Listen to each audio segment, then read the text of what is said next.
로마서 6장 3절부터 11절까지의 말씀을 저 한 절 여러분 한 절 교독하시겠습니다. 무릇 그리스도 예수 합하여 세례를 받은 우리는 그의 죽으심과 합하여 세례를 받은 줄을 알지 못하느냐.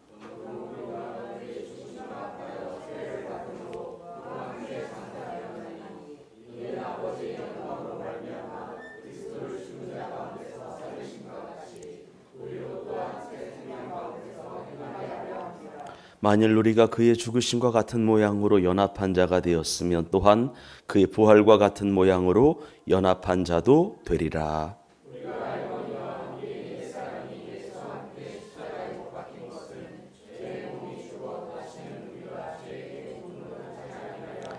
이는 죽은 자가 죄에서 벗어나 의롭다 하심을 얻었음이라.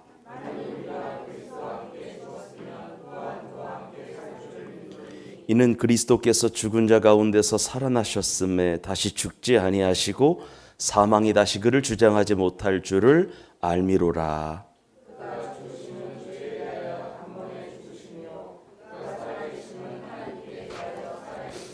함께 읽습니다. 이와 같이 너희도 너희 자신을 죄에 대하여는 죽은 자요 그리스도 예수 안에서 하나님께 대하여는 살아있는 자로 여길지니라. 아멘.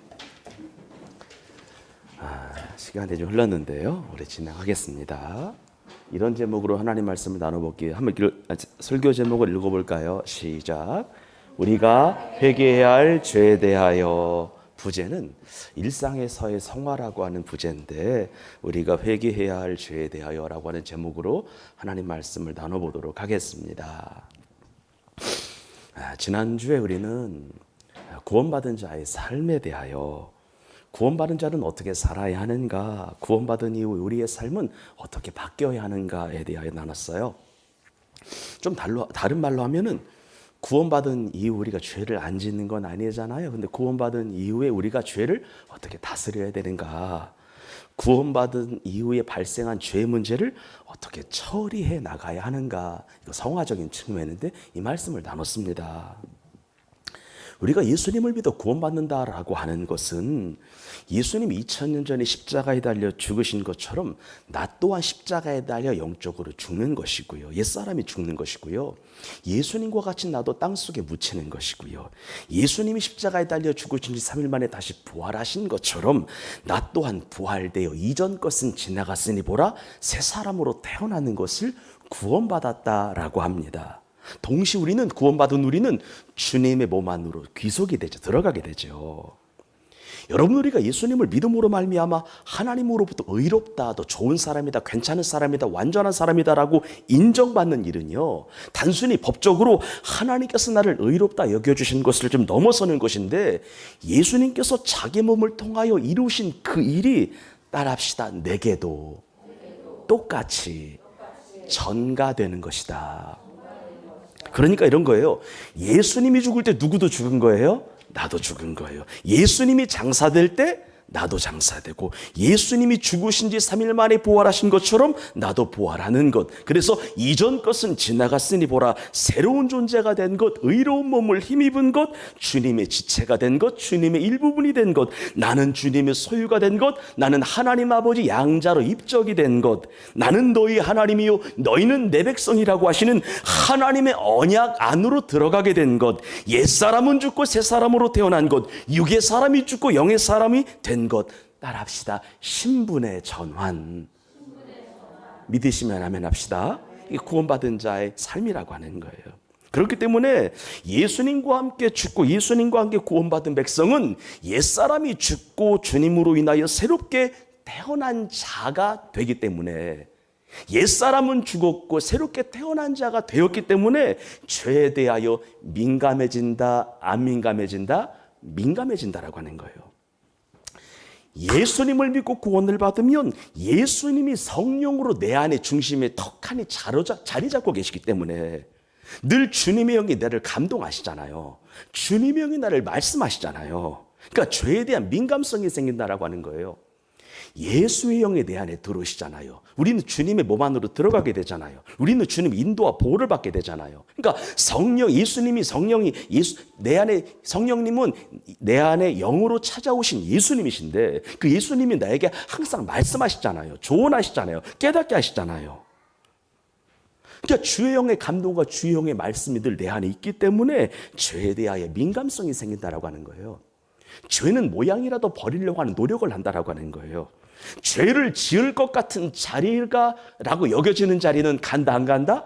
안 간다는 거예요. 그러니까 뭔가 아는 것 같다라고 하는 성령의 감동이 있으면 그것을 버리려고 하는 노력을 한다 안 한다? 한다는 거예요. 다시 말해서 진실로 구원받은 백성은 영적인 촉이 살아있어서 내 영혼을 하나님의 주파수에 맞춰놓았기 때문에 죄에 대하여 죄의 모양에 대하여 민감한 거예요. 죄에게 종노릇하지 아니하려고 하는 그런 노력을 내 스스로가 하게 된다라고 하는 겁니다. 무릇 그리스도 예수 합하여 세례를 받은 우리는 그의 죽으심과 합하여 세례를 받았습니다.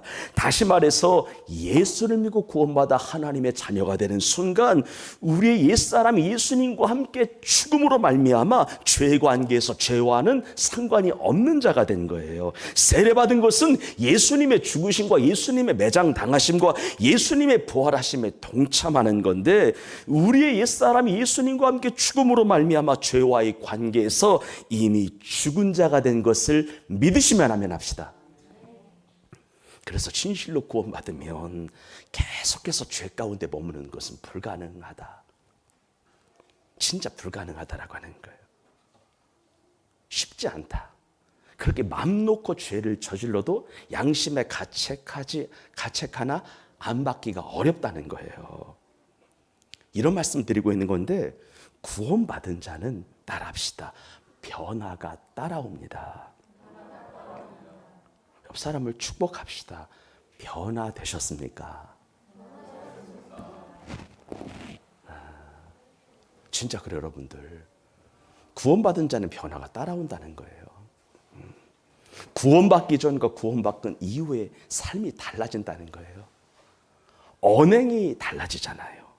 물론 아직 육신의 몸이 아직 살아있기 때문에 순간순간 죄의 유혹을 따르기도 합니다. 죄의 유혹이 무너지기도 합니다만 죄를 섬기지 아니하고 하나님을 섬기려고 하는 노력을 하기 시작한다는 거예요. 이것을 우리가 보통 성화라고 하잖아요. 그러면서 바울이 오늘 말씀의 시작인데 바울이 그러면서 구원받은 자의 삶에 대하여 한 가지 말씀을 덧붙이는데 여러분 우리 안에는요 너무 자주 죄를 짓다 보니까 우리를 완전히 메고 있는 죄가 있는데 이것을 떨쳐버리고요 우리 앞에 당한 신앙의 경주를 시작하게 된다라고 말해요. 그러니까 죄와의 처절한 싸움을 하기 시작한다라고 말해요. 믿음의 선한 싸움을 하기 시작한다라고 말해요. 그러니까 더 이상 마귀의 종노릇하지 아니하고 죄의 종이 되기를 거절하려고 하는 노력을 하기 시작하는 거예요. 우리를 너무 쉽게 얽어매는 죄와 처절하게 싸워서 믿음의 선한 싸움을 싸워 이기려고 하는 노력을 하기 시작한다라고 하는 거예요. 즉 구원받은 성도는요 하나님 나라의 의로운 병기가 되어 의로운 무기가 되어 영적인 전쟁을 시작하게 된다는 것입니다. 나는 주님의 군사가 되어 최후 승리를 얻는 그날까지 의의 면류관 쓰는 그날까지 내 자신과 싸우고 세상과 싸우고 마귀와 싸우게 되는 줄 믿습니다. 그러면 이제 오늘 이야기를 좀 들어보려고 하는데 오늘은 2023년을 살아가고 있는 우리가 해야 되는 신앙의 싸움에 대하여 믿음의 경주에 대하여 좀 보려고 해요. 특별히 2023년을 살아가고 있는 우리가 싸워 이겨야 하는 죄에 대하여 어떤 죄와 맞서 싸워 나가야 하는지 이 죄를 어떻게 하면 이길 수 있는지에 대해 나누려고 합니다. 오늘은요. 물론 이런 말씀 드릴 수 있을 것 같아요. 우리가 죄와 싸워 이겨야 된다라고 말하니까 예를 들어서 사기, 거짓 증거, 살인 방조, 방화, 강간, 성추행, 성폭행 등을 생각하시면서 나는 이런 죄를 짓는 사람이 아니라고 하면서 나는 이 죄에 대하여 큰 문제가 없다고 말하실 수 있는 분들이 계시겠는데요. 오늘은 어떤 얘기를 하려고 하는 거냐면 인간 이 세상을 살아가면서 일상에서 짓는 원초적인 죄 있잖아요. 일상에서 짓는 원초적인 죄. 이 죄에 대하여 그리고 이 죄를 어떻게 버릴 수 있는지에 대하여 함께 은혜를 좀 나누려고 합니다. 그러면 여러분들 2023년을 살아가고 있는 우리가 떨쳐버려야 하는 원초적인 죄가 뭐가 있을까? 오늘을 사는 우리가 떨쳐버려야 하는 그 죄가 무엇이 있을까? 몇 가지 보려고 하는데 첫째는 이거예요. 우리를 만드시고 우리를 지으신 하나님을 더 알려고 하지 않는 거라는 거죠. 우리를 만드시고 우리를 지으신 하나님을 알려고 하지 않는 거예요. 하나님에 관한 무관심이 큰 죄라고 하는 거예요. 그러면 왜 하나님을 알려고 하지 않는 것이 죄가 되는 걸까, 여러분들? 이게 중요한데. 우리를 만드시고 우리를 지으신 하나님을 알아야 되는데 왜 이것을 알려고 하지 않는 것이 죄가 되는 걸까요? 여러분, 하나님이 우리를 지으셨는데 여러분, 하나님이 누구신지를 알아야만 나를 이 땅에 태어나게 하신 그 목적을 알 수 있습니다. 인정이 되시죠? 하나님이 어떤 분인 줄 알아야만 주 뜻대로 살 거 아니겠어요? 하나님 우리를 지으셨는데 나를 이 땅에 그냥 내보내신 것이 아닌데 창조주 하나님의 이유와 그분의 계획과 목적이 있는데 그래야만 그 목적과 계획과 뜻을 알아야 내가 창조주 하나님의 목적에 맞는 삶을 살아갈 수가 있는데 이 땅에 많은 사람들이 우리를 만드시고 우리를 지으신 하나님 아버지가 누구신지에 대하여 알려고 하지 않는다라고 하는 거지. 그래요. 믿지 않는 자들은 말할 것도 없고 믿는 자들도 어느 순간 하나님 알기를 게을리한다라고 하는 겁니다. 여러분, 하나님 아버지가 어떤 분이신 줄 알려면 예배를 드려야 되잖아요. 하나님 말씀을 좀 가까이 해야 되잖아요. 기도를 해야 되잖아요. 근데 이런 곳에 큰 관심이 없는 세대라고 하는 거예요. 하나님을 알아야 하나님의 뜻을 알죠. 하나님을 알아야 나를 향한 주님의 계획을 알죠.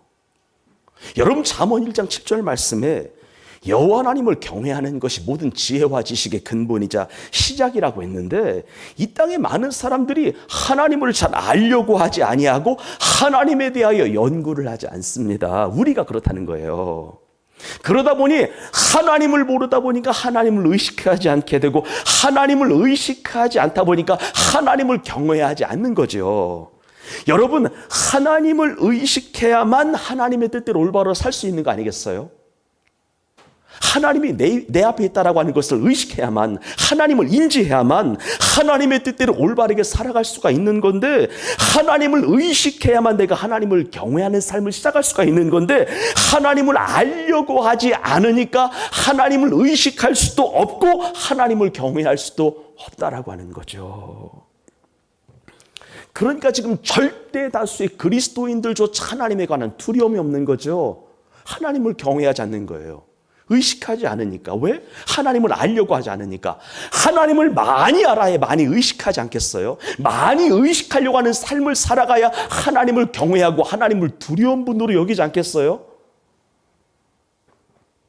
근데 하나님을 이런 노력을 안 한다라고 하는 거예요. 지금 이 땅에 많은 사람들이 죄를 짓고 있죠. 죄가 쌓여서 노아 시대와 같이 하나님의 진노를 사고 있습니다. 하나님의 심판하셔도 어색하지 않은 시대가 살고 있다라고 하는 거예요. 그러면 왜 그렇게 사람들이 죄를 밥 먹듯이 죄를 지을까요? 죄를 아무렇지 않게 여길까요? 죄를 그렇게 지어도. 왜 그렇게 많은 그리스도인들조차 죄를 지어도 양심의 가책함을 느끼지 아니하고 그런 삶을 살아갈까요? 단순합니다. 하나님을 알려고 안 하니까. 하나님을 잘 모르니까. 그러다 보니까 하나님을 의식하지 않으니까. 하나님을 의식하지 않으니까 하나님을 경외하지 않게 되죠. 하나님을 매 순간 의식해 보세요. 하나님을 경외하게 되는데 안 하니까. 저는 우리 교회 모든 성도님들이 하나님을 알기를 원합니다. 하나님을 알기를 원합니다. 두 번째, 2023년 우리가 회개해야 될 두 번째 죄가 뭐냐면, 이건 크게 따라합시다. 생육과 번성을 포기하는 일. 이건 우리가 회개해야 되는 부분이에요. 여러분, 생육과 번성을 포기하는 일은 큰 죄예요. 그런데 수많은 사람들이, 우리 그리스도인들조차 이것을 포기하고 있어요. 여러분, 지금으로부터 6,000년 전에 하나님께서 사람 만드셨죠. 우리가 무언가를 만들 때 목적이 있는 것처럼 하나님께서도 인간을 만드실 때 목적이 있었어요. 즉, 하나님은 특별한 목적을 위하여 자기 형상을 주입하여 사람 만드신 줄 믿습니다. 목적이 있기 때문에 당신 형상을 집어넣으신 거예요. 그러면 하나님은 어떤 목적으로 사람 만드셨을까? 인간은 하나님의 창조의 목적 안에 살아야 하는데, 하나님은 인간을 왜, 무슨 목적으로 지으셨을까? 다 아는 거지만 너무나 중요한 말씀이기 때문에 읽어보겠습니다. 크게 읽습니다. 시작.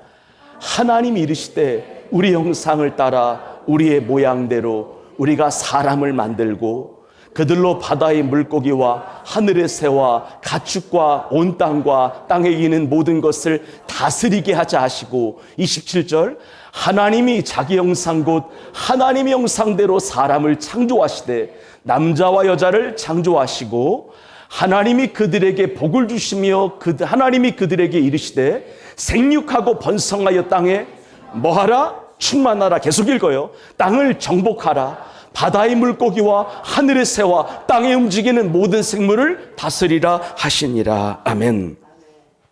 다스려라, 생육해라, 번성해라, 다스려라. 그러니까 하나님께서 인간을 지으신 가장 원초적인 큰 목적은요, 생육하고 번성하여 땅에 충만한 거예요. 생육하고 번성의 이 땅을 정복해 나가는 거예요. 여러분, 이 말씀이 하나님이 처음 주셨을 때 인간이 죄를 짓기 전에 이 말씀을 주셨거든요. 이 말 주셨는데, 하나님의 인간 창조 목적이 뭐냐? 하나님의 형상대로 지음받은 하나님의 사람이 크게 따라합니다. 이 땅을 가득 채우는 것. 우리 크게 하면 합시다. 하나님의 형상대로 지음받은 하나님의 백성들이 땅을 가득 채우는 것이 창조의 목적이에요. 하나님의 사람들이 생육을 하고 번성을 하여 이 땅이 하나님을 아는 사람들로 충만해지는 것을 하나님이 원하셨다라고 하는 거예요. 그래서 믿는 자는 정말 실제적으로 말씀드리면, 연애만 하지 말고 때가 되면 결혼하기를 주의 이름으로 축원합니다. 그리고 결혼만 하지 말고 때가 되면 생육하고 번성하기를 주의 이름으로 축원합니다.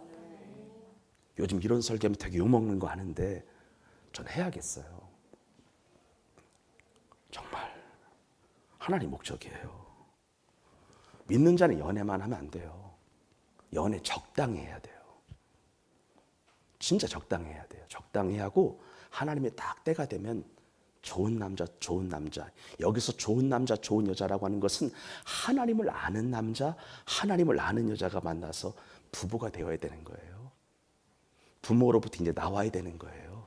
독립해야 되는 거예요. 가정을 일가를 이루어야 되는 겁니다. 그리고 생육을 해야 되는 거예요. 번성을 해야 되는 거예요. 옆 사람을 축복해요. 우리 아이 납시다.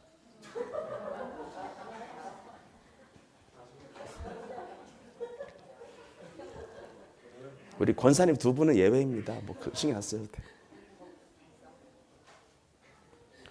불편하지만 들으세요. 우리가 대한민국 진짜 큰일이에요.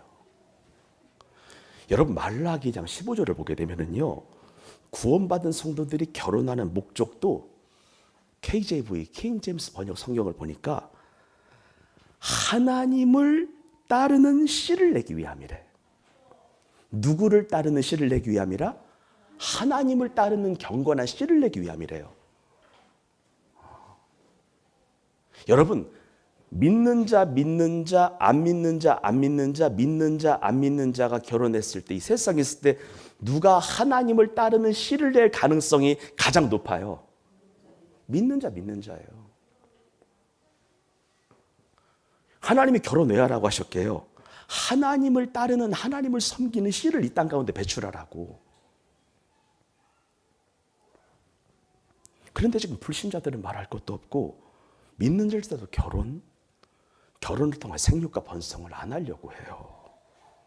여러분, 아이를 못 갖는 것과 안 갖는 건 다른 거예요. 근데 육체적인 문제가 있어서 못 갖는 것은 어쩔 수 없어요. 모든 생명이 하나님으로부터 오는 건데 하나님께서 태문을 일시적으로 닫아 놓으셨으면 우리가 노력해도 안 되는 거예요. 하나님의 때를 기다리면 되는 거예요, 그거는. 그리고 정말 우리가 인생을 살면서 남자든 여자든 인생의 비전과 계획이 있잖아요. 하는 일이 있어서 하고자 하는 일이 많아서 하고자 하는 일이 당장 끝나서 아이를 잉태하고 출산하는 일을 잠시 잠깐 미룰 수는 있어요. 그런데 아무런 이유 없이 안 갖겠다라고 하는 것은 하나님 앞에 죄를 짓는 거. 이건 주의 말씀이에요. 못 갖는 건 어쩔 수 없어요. 그리고 정말 하고자 하는 일이 너무 많아. 그리고 인생의 계획 속에 뭔가 내가 이루어야 돼. 뭐 이때까지. 그래서 아이를 낳으면 안 될 것 같아. 지금은 안 돼. 그래서 2, 3년, 3, 4년, 5, 6년 미룰 수 있어. 근데 이런 이유 없이 안 갖는다. 안 갖겠다. 이건 아니다라고 하는 거예요. 정말. 여러분, 사도행전 17장 26절에 보니까 하나님께서 노아의 후손 셈과 함과 야벳을 통하여 생육하고 번성하게 하실 때 하신 일 하나가 있었어요. 한번 읽어봐요. 크게 읽겠습니다. 시작. 인류의 모든 족속을 한 혈통으로 만드사 온 땅에 살게 하시고 그들의 무엇을 정하셨다?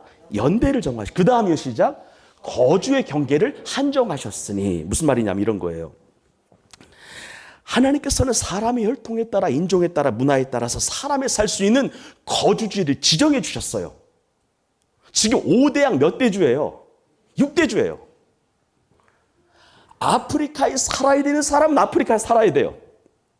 남아메리카에 살아야 되는 사람은 남아메리카에 살아야 되는 거예요. 동아시아에 살아야 되는 사람 동아시아에 살아야 되는 거예요. 유럽에 살 사람 유럽에 살아야 되는 거예요. 그런데 여러분 잘 들어보세요. 지금 대한민국이 너무 아이를 낳지 않아서 이미 거주의 경계를 허물어 버렸어요. 지금은 거주의 경계를 더 많이 허물어야 할 판이다라고 하는 거예요. 이제는 적극적으로 불교 국가인 동남아 사람들을 받아들여야 되고, 이제는 적극적으로 이슬람 국가인 중동 사람들을 받아들여야 대한민국이 유지가 되는 상황이 이른 거예요. 그러니까 지금 이런 거예요. 지금 대한민국 안에서 기독교인으로 산다라고 하는 것이 쉬워요, 어려워요?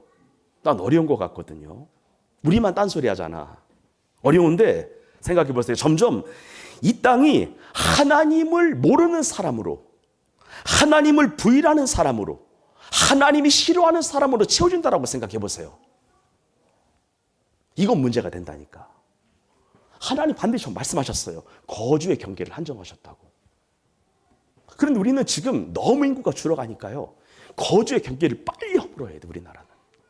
아무것도 안 돌아가잖아요. 2045년인가요? 그때 물론 그 전에 주님 오셨으면 좋겠는데 우리나라 인구가 대략 2천만 정도가 줄지요. 정확한 통계잖아요.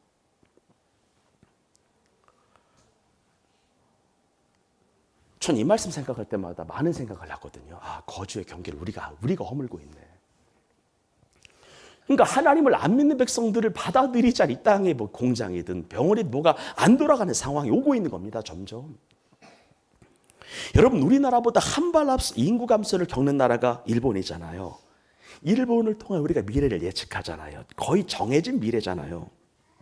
보통 65세 이상이 15%가 되면 고령화 사회라고 하고 20%가 넘으면 초고령화라고 하는데 우리나라 이미 1,000만 가까이 됐죠. 900만이 넘었죠. 이미 65세 이상이 1,000만이잖아요.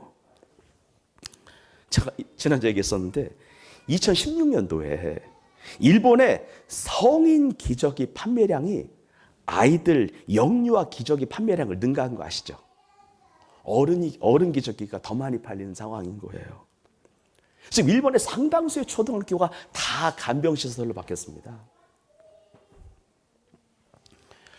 오늘 설교가 불편할 수 있어요. 근데 우리가 죄도 안 지으려고 하는 거예요.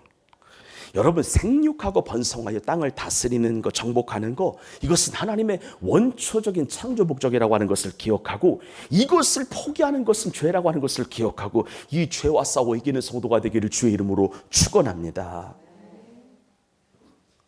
그래서 매일 기도할, 하나님 우리 교회 청년들 다 결혼하게 해주십시오 기도할 거예요. 그리고 풍성한 열매를 맺게 해달라고 기도할 거예요. 계속 기도할 거예요. 세 번째는 뭐냐? 올바른 가정과 가정생활이 무너지고 있는 것이 큰 죄입니다. 지금 여러분, 하나님은요 누군가에게 독신으로 살아가는 선물을 주신 것 같아요. 누군가에게 혼자 살아가는 것도 하나님의 선물이에요. 은사예요. 독신은 은사예요. 하나님의 선물이에요. 그래서 요즘 세대를 보니까 어떤 이에게는 결혼하지 않고 혼자 사는 것이 낫겠다 싶은 성도가 정말 있어요. 아, 저 사람 혼자 사는 것이 낫겠다. 혼자 살아가는 것이. 그런데 이 땅의 절대 다수를 향한 하나님의 뜻은 가정을 꾸려 다산을 하는 거예요. 생육하고 번성하여 하나님을 아는 사람으로 이 땅을 채우는 거예요. 하나님을 아는 사람들이 서로 만나 결혼하고 하나님이 주신 은혜에 따라서 생육하고 번성하여 이 땅을 정복해 나가는 거, 이 땅을 채우는 거예요.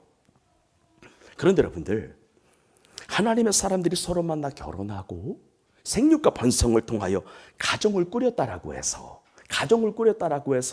하나님의 뜻, 하나님의 사명을 다한 것은 절대 아니에요. 여러분, 하나님이 주신 가정을 이제 하나님의 뜻대로 세워야 하나님의 일을 다하기 시작하는 거예요. 성경대로 말씀을 드릴게요. 남편은 예수 그리스도의 사랑으로 아내를 사랑하시기를 주의 이름으로 축원합니다.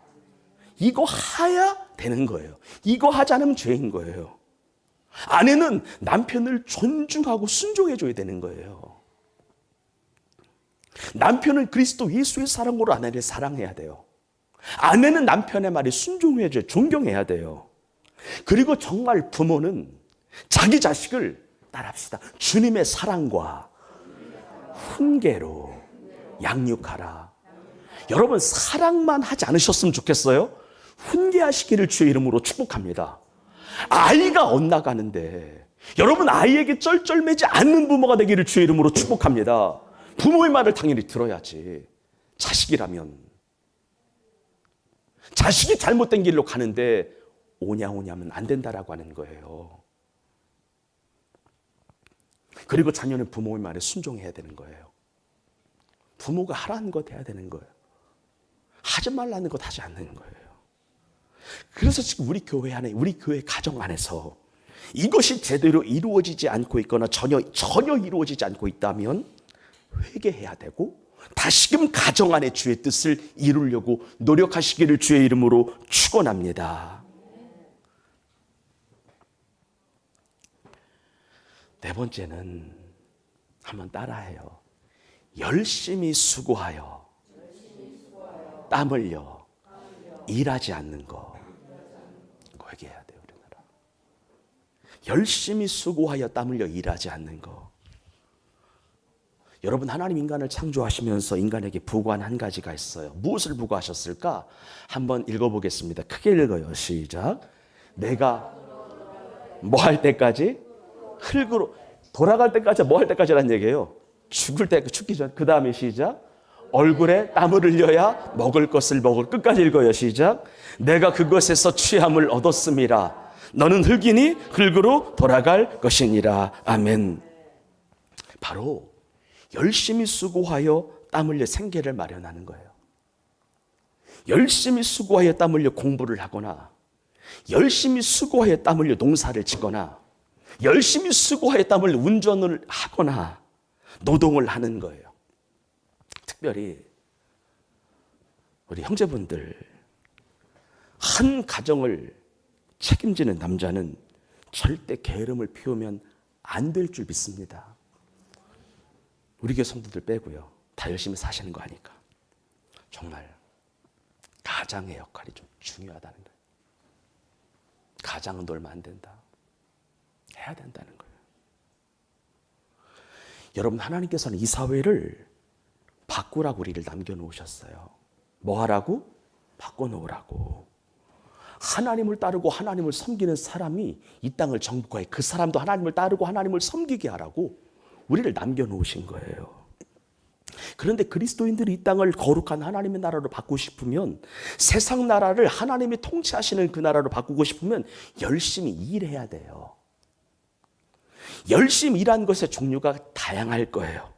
각자의 나이와 취향과 성향과 은사와 직업에 따라 다르겠지만 학생은 공부하는 것이 맞습니다. 어른은 육체적인 노동이든 감정적인 노동이든 정신적인 노동이든 하는 것이 맞습니다. 그래서 최종적으로 여러분들이 주 안에서 형통하고 성공하기를 주의 이름으로 축원합니다.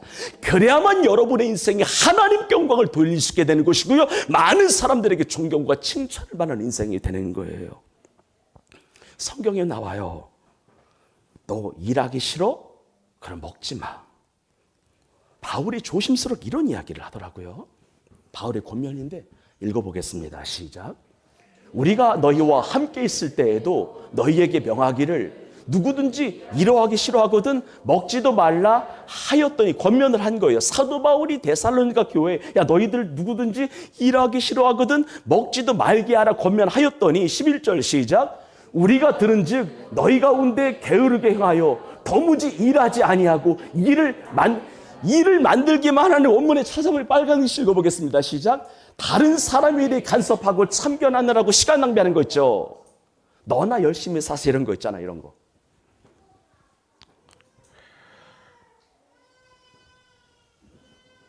너희 가운데 게으르게 행하여 도무지 일하지 아니하고 일을 만들기만 하는 자들. 여러분, 제가 일본에 이번 주에 3박 4일을 다녀왔잖아요. 이 얘기는 하고 싶더라고요, 여러분들에게. 하민이한테, 하민아, 너 3박 4일 머물면서 뭐가 가장 좋았어? 라고 물어본 적이 있었어요. 뭐가 가장 좋아? 뭐가 가장 감명 깊었어? 라고 내가 물어봤어요. 셋째 날 저녁에. 그래, 이런 이야기를 하더라고. 확실히 하준이한테 물어보니까, 하준아 너 뭐가 가장 좋았어? 라고 물어보니까 자기 편의점이 가장 좋았대. 그러니까 로프트, 하여튼 편의점 들리는 게 너무 재밌었대. 먹을거리가 많으니까 자기 편의점이 좋았대. 다른 거 교토가 좋았고 편의점이 좋았대. 뭐가 좋았는데 구체적이 안 해. 편의점이 좋았대 자기는. 근데 김한민한테 물어보니까, 아빠 우리나라 식당에 가보거나 뭐 이렇게 공사 현장에 가보거나 뭐 땀 흘려 일하는 데 가보게 되면 다 나이가 많은 분만 있는데, 할머니 할아버지 뻘 되시는 분이 일하고 있는데 이 나라는 젊은 사람이 아파 다 일하네. 신기했다는 거예요. 김하민 눈에 비친 이 땅의 젊은이들의 일이 땀 흘려 일하는 장소에는 없고 그 장소에는 다 어른만 있는데, 아빠 일본이라고 하는 나라는, 아니 이거 우리가 3박 4일 우리가 하루에 33,000보씩 걸었거든요. 24km씩 걸었던 것 같아요. 그러니까 셋째는 제일 몸살이 나는데 계속 걸었으니까 한두 명 본 게 아니잖아요. 이상하게 이런 거예요.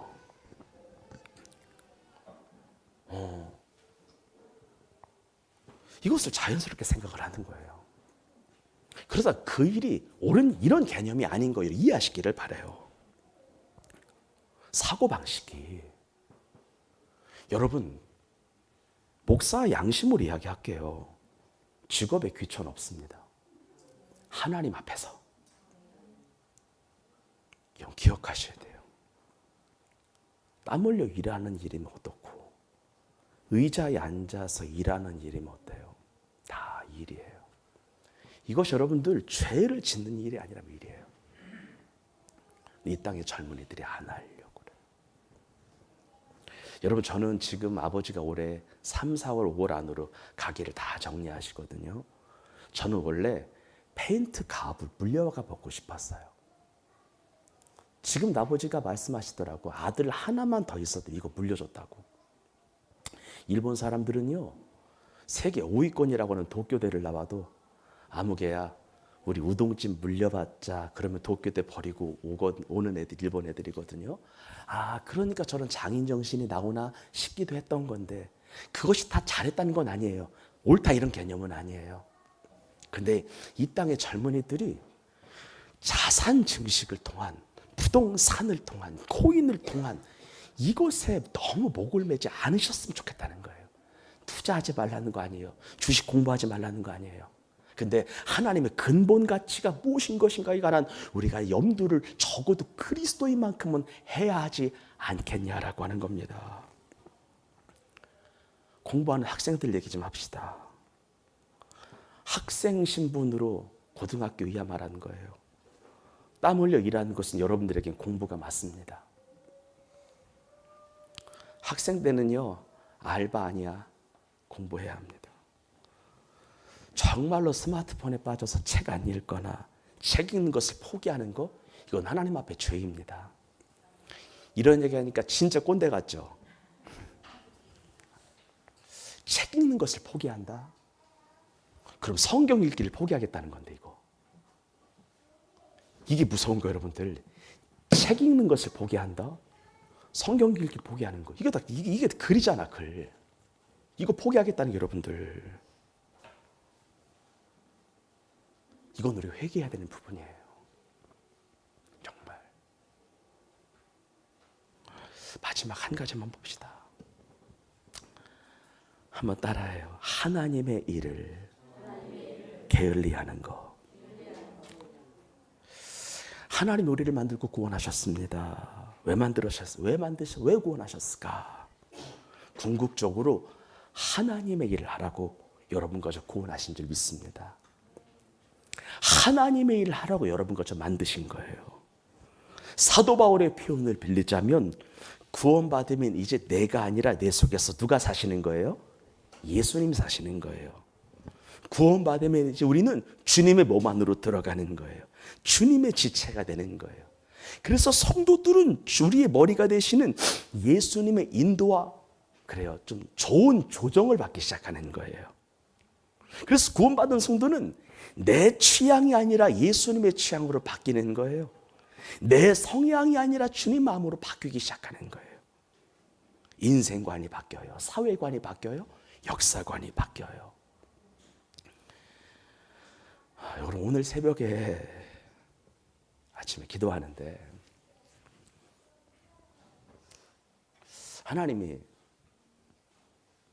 오늘 청년을 놓고 기도하는데 이런 감동을 하나님이 주신 게 있었어요. 나누고 싶어요.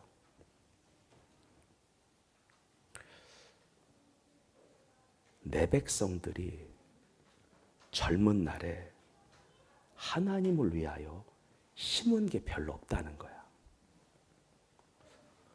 이런 말씀 잘 안 주시는데 뜬금없이 안 기도하는데, 근데 가만히 내가 20대, 20대 초중반에, 30대 초중반에 내가 하나님을 위하여 심은 게 뭐가 있나 한번 생각해 보세요, 여러분들. 다 심지 않고 있다 이런 말 하는 거 아니에요? 그러니까 정확하게 사인을 주시는 거예요. 젊은 날에 10대, 20대 하나님을 위하여 심은 게 별로 없다는 거예요. 근데 이해가 되는 게 주일 성수도 안 되는데 뭘 심을 시간이 어디 있겠어? 11조 생활도 안 되는데 심을 게 뭐가 있겠어? 이런 마음이죠. 아니, 이건 내가 성령의 감동을 주어서 말씀드리는 거예요. 젊은 날에, 청년의 때에 성경 다 펴볼까요? 전도서 12장입니다. 자, 전도서 11장 9절부터 12장 2절까지 말씀을 크게 읽겠습니다. 크게 읽어요. 시작. 청년이여 내 어린 때를 즐거워하며 내 청년의 날을 마음에 기뻐하여 마음에 원하는 길들과 내 눈에 보이는 대로 행하라. 그러나 하나님이 모든 일로 말미암아 너를 네 마음에 기뻐하는 네가 원하는 대로 마음껏 살라는 거예요? 안 살라는 거예요? 절대 살지 말라는 거예요. 다시 9절 크게 읽어요. 시작. 청년이여 내 어린 때를 즐거워하며 내 청년의 날들을 마음에 기뻐하여 마음에 원하는 길과 내 눈에 보는 대로 행하라. 그러나 하나님이 모든 일로 말미암아 너를 심판하실 줄 알라. 아멘 합시다. 그 다음 절 읽어봐요. 시작. 그런즉 근심이 네 마음에서 떠나게 하며 악이 내 몸에서 물러가게 하라. 어릴 때와 검은 머리의 시절이 다 헛되니라. 12장 1절 읽겠습니다. 시작. 너는 청년의 때에 너의 누구를 기억하라? 창조주를 기억하라. 계속이요. 곧 곤고한 날이 이르기 전에, 나는 아무 낙이 없다고 할 해들이 가깝기 전에, 해와 빛과 달과 별들이 어둡게 전에, 비뒤에 구름이 다시 일어나기 전에 그리하라. 주님 재림 전에 창조주 하나님을 기억하기를 주의 이름으로 축원합니다. 놀지 말라는 거 아니에요. 쉬지 말라는 거 아니에요. 그런데 마음에 원하는 길만 쫓아가면 큰일 난다는 거예요.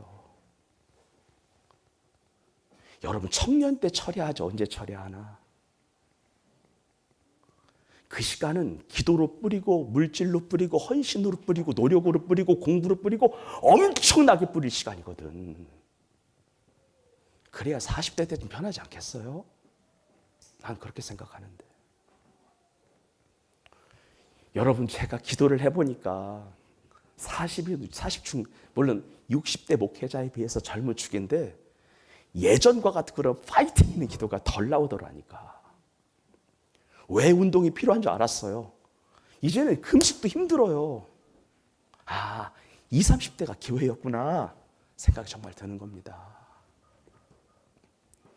우리 마지막 한 절 읽고 마치겠습니다. 12장 13절 14절입니다. 크게 읽어요. 시작. 일의 결국을 다 들었으니 하나님을 경외하고 그의 명령들을 지킬지어다. 이것이 모든 사람의 본분이니라. 하나님은 모든 행위와 모든 은밀한 일을 선악간에 심판하시리라. 아멘. 기도하겠습니다.